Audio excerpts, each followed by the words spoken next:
This is my broken Porsche 944, and what's in this box is hopefully gonna fix it. But first, let's rewind. Now it all started when my brother was taking the car out for a drive, and all of a sudden, poof, lost power. And when my brother checked the oil level, now we have to fix it. Now in the beginning, we were worried that the head gasket may have gone, but after doing a compression test on all 4 cylinders, we found out that the compression is fine, which means the head gasket is fine. And with a bit more research and your help in the comments, we're starting to think that this is an oil cooler issue. Now almost every engine uses oil to lubricate its moving parts and reduce wear and tear. But in sports cars, when you drive hard and heat up the oil, it loses its effectiveness. Most cars have air-cooled oil coolers like this, but the Porsche is special in this case because its oil cooler uses coolant to cool down the oil instead of air. Now the bad news for us is that this could make the repair a lot more difficult and a lot more expensive. And for this Porsche, the oil cooler is right under the oil filter housing. Ralph! So tell me, why are we spending so much time and effort and money on this car? Because we could easily just sell it or scrap it. So this is my dream car, and when I did buy it, the main vision was to turn it into like the ultimate rally spec version that the car can be. Meteor tires, better suspension, mud flaps, like decals, all that stuff. So almost like a 944 Dakar. Exactly. A running engine would definitely help before I do all of those other things. So let's fix that first. I could not agree more. So before we can transform this car into a Porsche 944 Dakar, we need to get it running first. What is step 1? So we have to drain the oil, then we'll take the oil filter off and then take the actual housing off, which is going to be extremely hard because there's a bunch of stuff in the way. God, I can't even see it. Well, without worrying too much about what's to come, we got started with the oil change and got to use our favorite tool, Mr. Water Bottle. All right, let her rip. Though it doesn't seem too flashy, it works, and we aren't at the stage yet of having a 2-post lift where we can do this comfortably. Now keep in mind, this is the second batch of oil that we've put in the car before the oil and coolant mixed together. And even though we thought we got all of the milkshake out the first time, there was still a lot left. All right, that oil is not looking great. It's definitely not as mixed as the milkshake of before. That is because we didn't even run the engine at all, but there is quite a lot of milkshake in this. That's almost thicker than before. Oh, no, the techers. But you know what, it saves itself. Now that we have all the oil out, we can try and take off the oil filter, which filters all of the bad stuff out of your oil and keeps your engine safe. Now what we didn't realize is that our oil filter adapter doesn't fit that great, and we couldn't get it to grab. And when I realized I didn't have the grip strength of the Hulk, I came up with another idea: to get a rag, put it in between the adapter, and hammer it in. And it actually worked.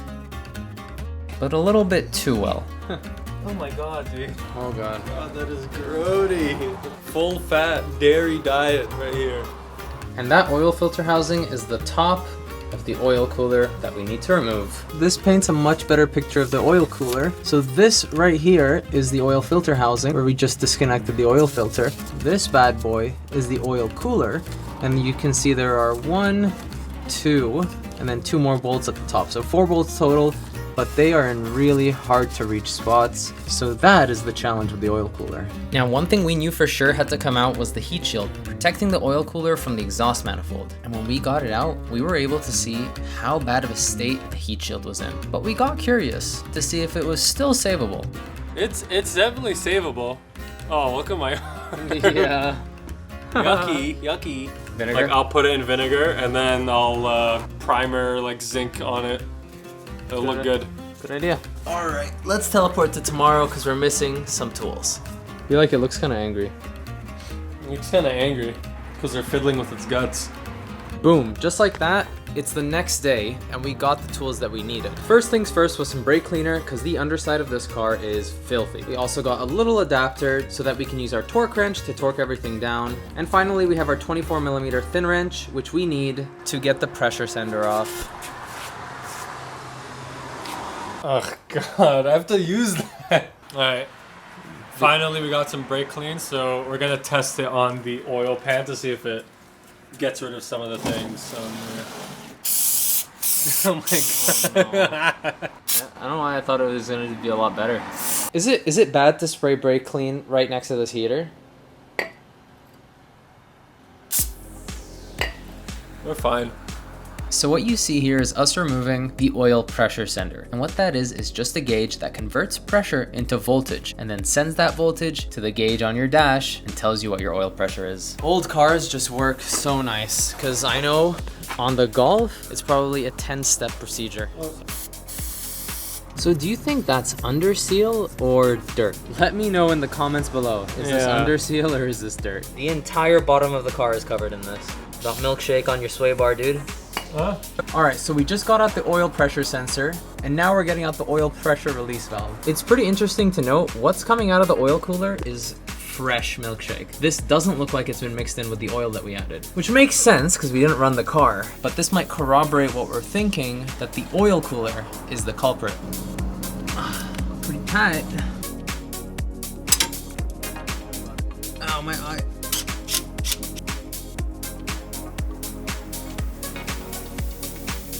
These are the three components. So it's this bottom screw part that goes on here, and then this top metal cap part that goes up top here, and that's the early style oil pressure release valve. So How would it release? So when the pressure builds up, it squeezes down, and then oil goes through a different channel instead of building pressure. But where does it shoot out of? My ass. Well, now that we have the oil cooler accessories off, we've cleaned everything up a little bit, organized, we are gonna attempt to remove the oil cooler. Yes! The 944 oil cooler is well known to be in a really hard to reach spot. And we found that out pretty quick when we realized how hard the bolts were to get to. And we tried every combination of tools from every angle of the car, until we eventually got it. Oh, I like how you're making eye contact. You got it? they're kind of long. Nice. Yeah, we were screwing that off for like 20 minutes. One click at a time. It's out. Dreamwork makes the team work. That only took like 30 minutes. Yeah, about 30 minutes on this one bolt, and we are in pain. It's a winner. Ah! Alright, move. We're at DEFCON 1 here. Part of the engine. Ah! Oh my god! It's hideous! And after 2 hours of work, the oil cooler was finally out, and we can take a closer look at what we think is causing all of our issues. This is an 80s era Porsche oil cooler. Yes. This is in really bad shape. Yes. So when we got the car, we actually took it to a mechanic, and they were supposed to replace the seal. As you can see, they didn't. Yeah, They just put some silicone on it, which is most likely what caused this. So it's like already broken all this stuff, and you can see some milkshake right here. Yeah, not very good. This really highlights the importance of knowing where you take your car. And this is why we do a lot of the work ourselves. I mean, sure, we'd love to learn and I make YouTube videos, but this is what could happen if you take your car to a shady mechanic. And if this were to dislodge and end up in your engine, that would not be a great time. Yes, that would not. I mean, it's already looking a lot better. Now, one thing that does point that this is the issue is that this is where the oil filter housing goes. And if I tilt this, that's coolant. A little, yeah, there you go. That's coolant. And that's not supposed to be coming out of the part where your oil filter goes in. So, Let's get this cleaned up.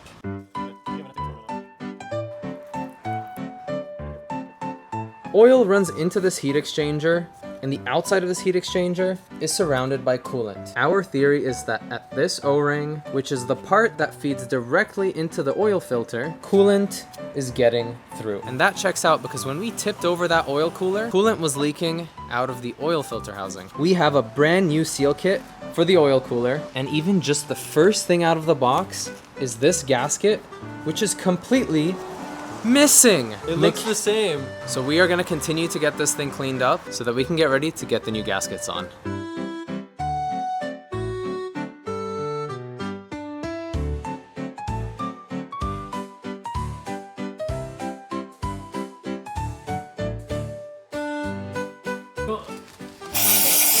What are you doing?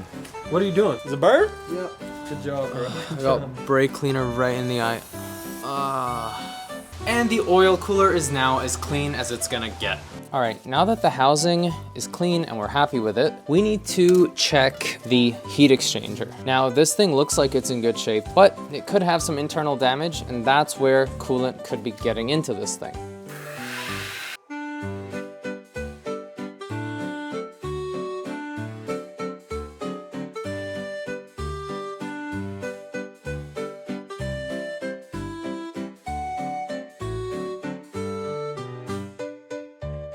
And now we're gonna dunk it in this water and see if we see any bubbles. Now, since this thing is just filled with holes, I'm sure there are lots of trapped little air bubbles inside. Oh, and it seems to be quite dirty. All right, it's been a few minutes and I don't really see any bubbles. Now, that doesn't mean that there aren't any small leaks in this, because when the car is under pressure and your coolant is warm, there's a lot more of a pressure difference between your oil and your coolant. But the fact that there are no bubbles is a good sign. We have all of our components cleaned up as best as they can be and ready to assemble. Yes, this isn't part of the installation. Oh, yeah, that's mine, sorry. We got to work putting on the O-rings, the main gasket, and reinserting the heat exchanger into its housing. After installing a shim to make sure everything lines up, the oil cooler was fully assembled and ready to go back in the car. All right, it's finally time to put this thing back on. Our excitement to get this done kept us going, and we pushed on, in hopes that we were getting near the end.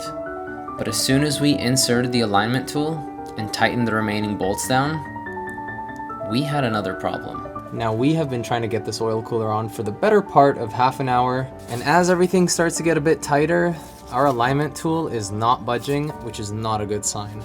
Because the whole purpose of this thing is that it needs to slide out with ease, and that tells us that we're in good alignment. So we're gonna need to take this off and reassess. And just like that, the oil cooler is back out. We were having issues with this O-ring not clicking into its seat in the block, and it's making the alignment super weird, and I think everything's starting to bend, and we don't want that. So we pulled everything out, we double checked to make sure everything was still aligned, and everything is still okay. We are gonna take out this shim, because frankly it did not have one going in and we don't think it needs one, and this may have been causing that issue for us. We're just gonna try and lube this up with grease and push it in. While we were able to get the alignment slightly better, it still wasn't perfect, and with this oil pressure release valve, it needs to be perfect, because any misalignment can cause the engine to not depressurize its oil and lead to some pretty catastrophic issues. Well guys, the Porsche beat us for today. We thought it was going pretty well, going smoothly.